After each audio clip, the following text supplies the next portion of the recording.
Hi, this is Mrs. Brown from Research Triangle High School. The purpose of this presentation is to give an overview and a refresher of some of the events and characters from Act 1 of The Crucible.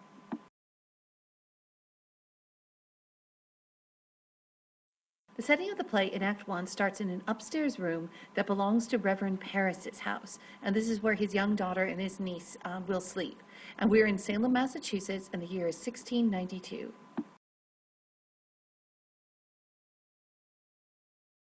Some of the key characters we meet in Act 1 include the members of the Paris household. This starts with Reverend Paris himself, and he's the Salem minister, and we find out he's only been a minister there for a year or two, and he's not very well liked. There's a lot of people that have not been happy, and that this town has actually had 3 different ministers in the last 7 years. So he feels a little bit like his job is on the line. We meet his youngest daughter, Betty Paris, who's 10 years old and seems to have fallen into some sort of a trance. She won't wake up, she won't respond to anything, she won't eat for the last day or so, and everyone's starting to think that she has been bewitched. We also meet Abigail Williams, who's his niece. She's a beautiful 17-year-old whose parents were killed by Indians, and she seems to be in control of the other girls. She seems to have this personality to be kind of the ringleader.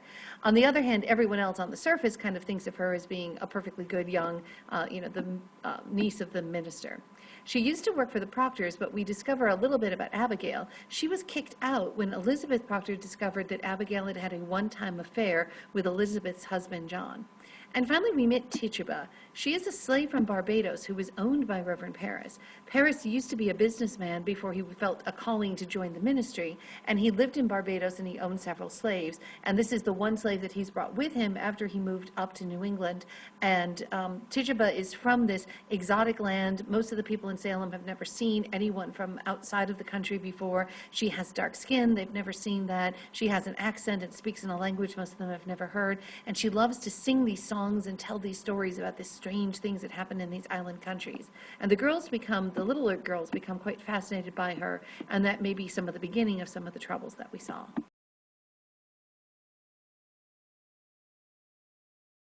We also meet the Putnam family. The father, Thomas, is a wealthy landowner. His wife, Anne, is a troubled woman. We find out that she's had 7 of her 8 children died on the first day that they were born, and they've only had one daughter who has survived and is now about 9 or 10 years old, and that's Ruth.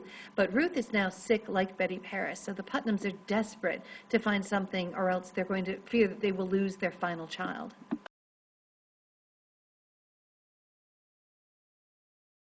And in Act 1, we only meet John Proctor, but his wife Elizabeth is mentioned a couple times. We find out that John Proctor is very well respected in the village. He doesn't have a lot of money or land, but he's known to being a hard-working, honest, upright sort of person. But we also find out that he has a dark secret, because even though he's this wonderful guy, he had this one fatal flaw, and he got attracted to attracted to Abigail and had a one-night stand with her. He broke it off immediately, realized he had no business sleeping with a 17-year-old babysitter, imagine that, and he did go and confess it to his wife. And his wife, Elizabeth Proctor, who does not actually appear in Act 1, but we find out that John Proctor still loves his wife. He's defending her against Abigail. He tells Abigail that he's never going to touch Abigail again, that that's never going to happen, and he's promised to never be unfaithful to his wife again. And we do know that Abigail Williams hates Elizabeth Proctor. You can see some of the jealousy coming in. She doesn't like the way Elizabeth treated John. She feels jealous of Elizabeth's place in John's affections, and she's mad that Elizabeth kicked her out of the house. And we find out that possibly Abigail was drinking a charm with Tituba to kill Elizabeth Proctor so that she could have John all to herself.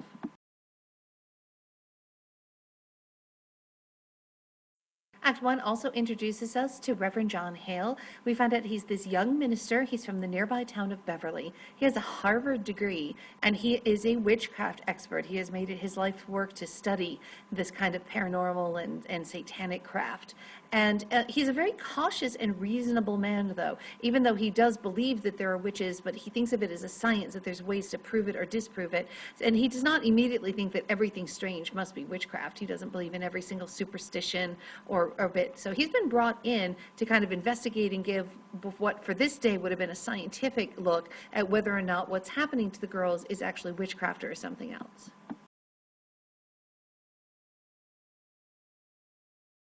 In Act One, we also meet Rebecca Nurse. We learn that she's this well-respected grandmother, so well-respected that her good reputation is known across the entire colony. She's had 11 of her own children and 26 grandchildren, and she is married to Francis Nurse, who doesn't appear in Act One, but we'll meet him a little bit later.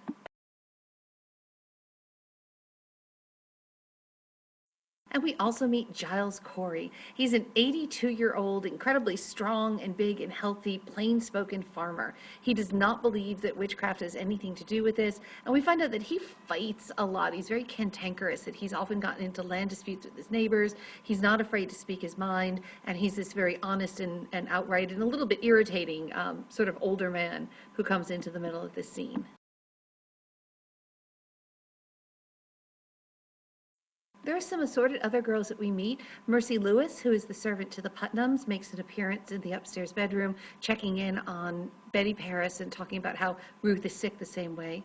We meet Mary Warren, who is the servant to the Proctor family ever since Abigail was fired. And Mary Warren seems particularly scared and easily frightened, and she wants to tell everyone the truth, that they were dancing in the woods and that there's nothing to do with witchcraft, they were just messing around.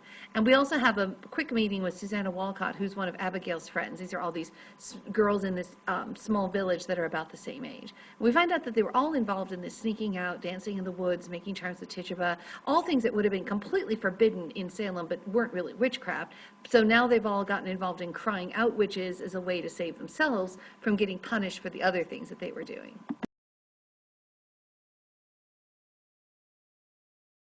And so that's the end of your overview of Act One. You want to hang on to this so that you can take a look at the characters and review this as needed as we go through the rest of the play.